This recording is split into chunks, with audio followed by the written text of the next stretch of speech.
பொதுப்பணித்துறை ஊழியராயிருந்து ஓய்வு பெற்றவர் பச்சை தண்ணி பத்மநாபன். ஊழல் துறையோடி போன ஒரு துறையில் பச்சை தண்ணீர் கூட அடுத்தவரிடம் கேட்டு வாங்கி குடிக்க மாட்டாராம் பத்மநாபன். அதனால் அவருக்கு சக ஊழியர்களால் கிண்டலாக சூட்டப்பட்ட பட்டப்பெயர்தான் பச்சை தண்ணி பத்மநாபன். ஒரு நாள் நோய்வாய்ப்பட்டு படுக்கையில் வீழ்ந்தவர் தனது உயிர் பிரியப் போகிறது என்பதை அறிந்து தனது பிள்ளைகளை அழைத்தார்.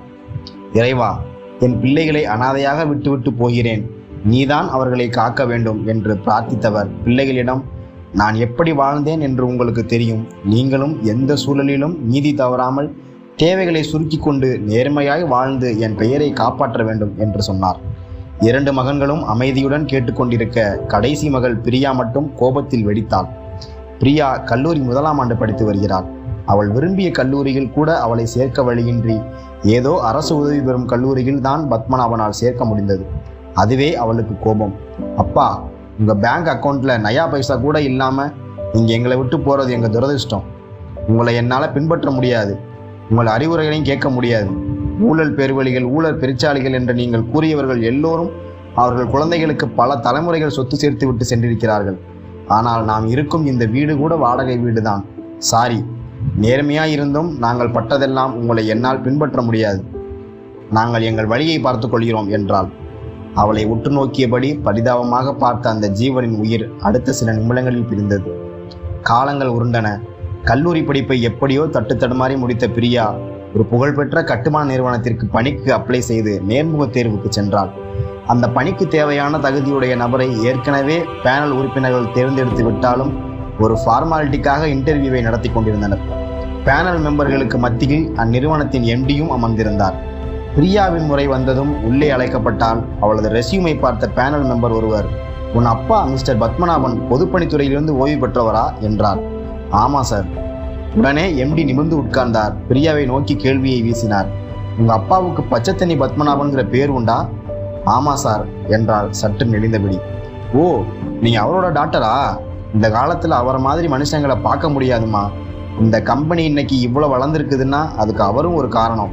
கடலூரில் இருக்கும்போது நான் 15 வருஷத்துக்கு முன்னே கவர்மெண்ட் கான்ட்ராக்ட் ஒன்றுக்கு டெண்டர் அப்ளை பண்ணியிருந்தேன். என்னை விட அதிகமாக கோட் பண்ண நிறைய பேர் எவ்வளவோ லஞ்சம் தர்றதா சொன்னாலும் உங்கள் அப்பா அதுக்கெல்லாம் ஆசைப்படாமல் அவங்க மிரட்டலுக்கெல்லாம் மசியாமல் அந்த கான்ட்ராக்டை முறைப்படி எனக்கு ஒதுக்கினார். அன்னைக்கு மட்டும் அவர் அந்த கான்ட்ராக்டை எனக்கு ஒதுக்கலைன்னா இன்னைக்கு நான் இல்லை, இந்த கம்பெனியும் இல்லை. ஏன்னா என் சொத்தையெல்லாம் அடமானம் வச்சு கம்பெனி ஆரம்பித்த நேரம் அது. அந்த ஒரு கான்ட்ராக்ட் மூலமாக தாம்மா எனக்கு நல்ல பேர் கிடச்சிது, இந்த துறையில் ஒரு பெரிய என்ட்ரி கிடச்சிது. ஆனால் அதுக்கு பிறகு உங்கள் அப்பா வேறு ஊருக்கு டிரான்ஸ்ஃபர் ஆகி போயிட்டார். அவருக்கு என்னோட நன்றி கடனை செலுத்த இதை விட பெரிய வாய்ப்பு கிடைக்காதுமா. யூ ஆர் செலக்டட், நாளைக்கே நீங்கள் டியூட்டியில் ஜாயின் பண்ணிக்கலாம் என்றார்.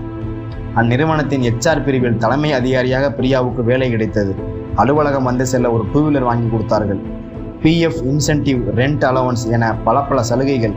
கனவிலும் பிரியா எதிர்பார்க்காத ஒரு வேலை. 2 ஆண்டுகள் சென்றன. பிரியா பணியிடத்தில் நல்ல பெயர் எடுத்தாள். இதற்கிடையே அவர்கள் சிங்கப்பூர் கிளை அலுவலகத்தின் தலைமை பொறுப்பில் இருந்தவர் வேலையை ராஜினாமா செய்துவிட அங்கு தலைமை பொறுப்புக்கு தகுதியான ஆள் தேவைப்பட்டார். நிர்வாக தலைவர்கள் ஒன்று கூடி விவாதித்து பிரியாவை சிங்கப்பூர் பிரிவுக்கு தலைமை பொறுப்பில் நியமிப்பது என முடிவானது. மாதம் 10 லட்சம் ரூபாய் சம்பளம், கம்பெனி சார்பாக ஒரு கார், அப்பார்ட்மெண்ட் என அத்துணை வசதிகளும் அவளுக்கு கிடைத்தன. கடுமையாக உழைத்து சிங்கப்பூர் நிறுவனத்தின் லாபத்தை பன்மடங்கு அதிகரிக்க செய்தாள் பிரியா. அவளை லோக்கல் பிசினஸ் பத்திரிகை ஒன்று பேட்டி கண்டது. உங்கள் வெற்றிக்கு காரணம் என்ன என்று கருதுகிறீர்கள்? கேள்வி கேட்டதுமே பிரியா உடைந்து அழுகலானாள். இது எல்லாம் என் அப்பா எனக்கு போட்ட பிச்சை. அவர் மறைந்த பிறகுதான் நான் உணர்ந்தேன். பொருளாதார ரீதியாக அவர் ஏழையாக மறைந்தாலும் ஒழுக்கத்திலும் நேர்மையிலும் நாணயத்திலும் அவர் கோடீஸ்வரராக மறைந்தார். அதுக்கு ஏன் இப்போ இவ்வளோ நாள் கழிச்சு அழுகிறீங்க? என் அப்பா இறக்கும் தருவாயில் அவரது நேர்மைக்காக அவரை நான் அவமதித்தேன். என் அப்பாவின் ஆன்மா என்னை மன்னிக்கும் என்று நம்புகிறேன். இன்று நான் இருக்கும் நிலைக்கு வர நான் எதுவும் செய்யவில்லை. அவர் கஷ்டப்பட்டு அல்லும் பகலும் பலவித தியாகங்களுக்கு இடையே போட்ட பாதையில் நான் சுலபமாக நடந்து வந்து விட்டேன். அப்போது உங்கள் தந்தை உங்களிடம் கேட்டுக்கொண்டது அவர் அடியொற்றி செல்வீர்களா? ஒவ்வொரு கணமும் என் வீட்டு வரவேற்பறையில் அவருடைய படத்தை பெரிதாக மாட்டியிருக்கிறேன். அந்த ஆண்டவனுக்கு பிறகு எனக்கு எல்லாமே என் அப்பாதான் என்று கண்களை துடைத்தபடி சொன்னாள் பிரியா. நீங்கள் எப்படி பத்மநாபனை போலவா? உண்மையான நல்ல பெயரை சம்பாதிப்பது என்பது மிக மிக கடினம். அதன் வெகுமதி உடனே வருவதில்லை. ஆனால் அது எவ்வளவு தாமதமாக வருகிறதோ அந்த அளவு நீடித்து நிலைத்து நிற்கும்.